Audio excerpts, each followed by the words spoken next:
Ada tuduhan-tuduhan yang tak berdasar, itu yang dirasakan, itu yang dikatakan oleh mantan Presiden Republik Indonesia Susilo Bambang Yudhoyono, sehingga kemudian merasa namanya dikaitkan sebagai orang yang ada di belakang aksi unjuk rasa penolakan Undang-Undang Cipta Kerja. Benarkah? Kemudian bagaimana sebenarnya awalnya sehingga isu seperti ini bisa berhembus dan kemudian terdengar hingga ke telinga Pak SBY? Kita akan bahas mengenai hal ini, tentunya sudah hadir di samping saya Pak Nusyirwan Sujono selaku Ketua DPP PDIP. Assalamualaikum warahmatullahi wabarakatuh. Selamat malam Pak. Selamat malam. Assalamualaikum warahmatullahi wabarakatuh. Sehat ya Pak? Alhamdulillah. Alhamdulillah. Baik, kalau saya hanya bersama Pak Nusyirwan di studio, tapi sudah ada 3 narasumber lainnya yang bergabung bersama saya dari luar. Ini dari Medan ada Bang Ade Irfan Pulungan selaku tenaga ahli utama KSP. Assalamualaikum warahmatullahi wabarakatuh. Bang Irfan. Waalaikumsalam. Apa kabar Putri? Kabar baik Bang. Apa kabar? Alhamdulillah. Baik, dan juga sudah bergabung bersama kita pengamat. Salam sehat selalu Abang. Iya, baik.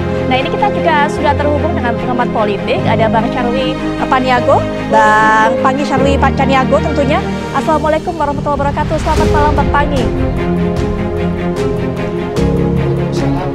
Selamat malam Mbak Putri. Baik pemirsa, tadi kita sudah mendengarkan itu pernyataan dari Bapak SBY tentunya, mantan Presiden Susilo Bambang Yudhoyono, dan juga ini kita lihat ada salah satu cuitan yang disampaikan oleh kader Demokrat Andi Arief dan Menko Polhukam Mahfud MD menanggapi cuitan politisi Partai Demokrat Andi Arief yang meminta pemerintah menjelaskan perihal tudingan kepada Ketua Majelis Tinggi Partai Demokrat yang juga Presiden ke-6 Republik Indonesia yaitu Susilo Bambang Yudhoyono. Nah, awalnya Andi Arief menulis cuitannya ditujukan kepada para Menko dan BIN untuk menjelaskan kepada publik soal adanya pihak yang dituding menunggangi aksi demo Omnibus Law. Andi Arief menyatakan pemerintah menuding Partai Demokrat ada di belakang aksi. Cuitan inilah yang ditanggapi oleh Menko Polhukam Mahfud MD di Twitter. Mahfud menegaskan pemerintah tidak pernah menuding SBY ataupun AHY sebagai dalang atau pihak yang membiayai unjuk rasa.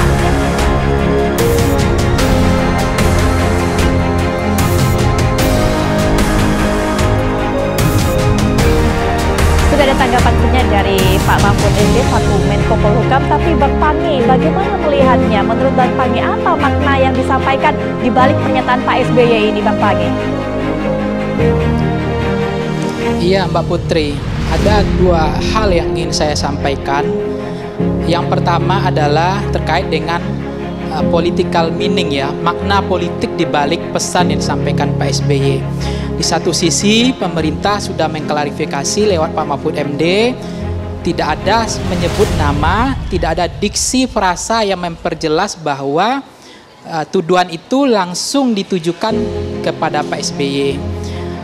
Itu menjadi penting bahwa kalau kemudian Pak SBY yang gerah ya, merasa ini dianggap dalang, tentu ini menjadi dianggap poin yang kedua yang saya ingin sampaikan, justru Pak SBY yang curhat hari ini. Semestinya kan Pak Jokowi yang lebih banyak curhat ketimbang Pak SBY, karena dalam kondisi bangsa yang lagi susah. Nah, kalau ada yang mengatakan Pak SBY memang piawai dari playing victim itu dimainkan, menurut saya juga masih jauh untuk kepentingan Pilpres mestinya gitu, karena seolah-olah memang dianggap terzolimi, kemudian orang berempati, atau dalam istilah lain dalam pendekatan politik disebut dengan underdog effect gitu. Jadi orang berempati beramai-ramai karena merasa tertuduh, merasa terkorbankan, dan merasa dirugikan. Nah, ada kemudian mendulang insentif elektoral di balik itu. Itu tentu bisa menjadi penting juga untuk kepentingan ancang strategi, mulai ngancang-ngancang ke Pilpres itu 2024. Yang ketiga adalah memang Partai Demokrat dan Partai PKS harus kita akui kalau dianggap dalang, semestinya akan 2 partai ini yang menjadi tujuan tumpuan masyarakat awam. Karena 2 partai ini yang menolak Omnibus Law. Nah, terlepas dari kemudian ada pusaran air masuk kami, kemudian kami menjadi fokus juga tertuduh di sini, dianggap bagian dari dalang juga selain PKS dan Demokrat. Nah, kalau kita bicara tentang dua partai ini, memang kalau ketika partai ini tidak lagi mau menjadi partai pengikut atau partai ikut-ikutan, dia mengambil jalan sebagai partai leader, partai transformer, bukan partai following.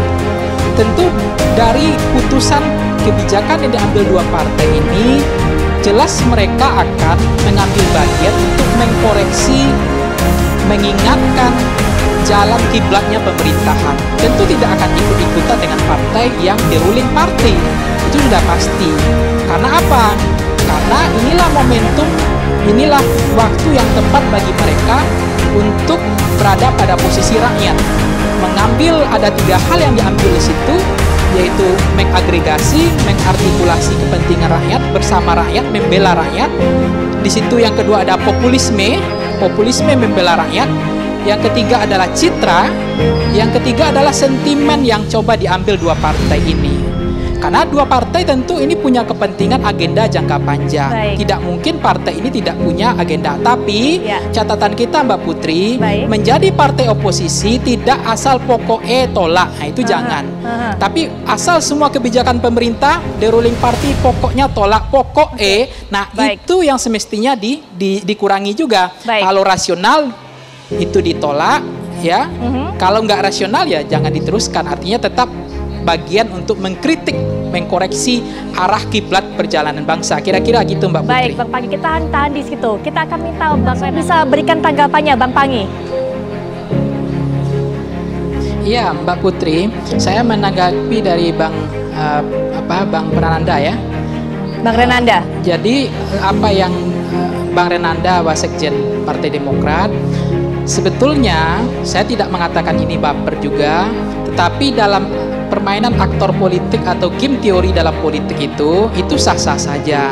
Cuma kemarin Pak SBY terlalu cepat gitu. Mestinya kan agak menunggu tenang dulu, jernih dulu, jangan terlalu direspon terlalu cepat. Tidak terlalu reaktif dan reaksioner menanggapi sebuah persoalan. Nah, itu yang menjadi catatan kita sehingga tidak makin memperkeruh suasana politik kita. Karena apa? Dalam kondisi bangsa yang begitu sulit hari ini, apa yang dilakukan Demokrat, poin saya yang kedua, ini sudah benar. Sesuai harus memang demokrasi yang berkualitas, memang harus ada partai oposisi yang mencoba mengimbangi jalannya pemerintahan. Check and balances itu harus jalan. Ini sudah benar apa yang dilakukan PKS dan Demokrat untuk mencoba mengimbangi kekuatan politik di parlemen, untuk mengkoreksi jalannya pemerintahan. Nah, kemudian kalau misalnya underdog effect tadi, ketika memang seolah-olah terzolimi pesannya, political meaningnya, kemudian orang rame-rame berempati, kemudian partai itu mendulang populisme, sentimennya positif karena membela rakyat, justru ini harus diambil oleh Partai Demokrat dan PKS. Menurut saya kalau nggak diambil, justru partai ini tidak mendapatkan insentif elektoral, justru rugi sebagai partai pejuang rakyat gitu. Kalau ini PDIP misalnya posisinya seperti ini, PDIP sendiri Mbak Putri pasti juga makan isu ini gitu. Jangankan isu rancangan undang Omnibus Law, isu BBM aja nangis-nangis PDIP kan. Nah, maksud saya tidak menyalahkan dua partai ini termasuk, tetapi tolong kurangilah sense of politik kita, mudah tersinggung itu dikurangi aja. Baik, mungkin Bang Renanda bisa berikan tanggapan, terlalu reaktif, terlalu terburu-buru, terlalu cepat memberikan komentar sehingga bisa bikin gaduh. Baik Bang Irfan, baik Bang Irfan, baik. Makasih semuanya. Iya, makasih Bang Renanda juga, terima kasih Bang Irfan, terima kasih. Sehat semua, baik.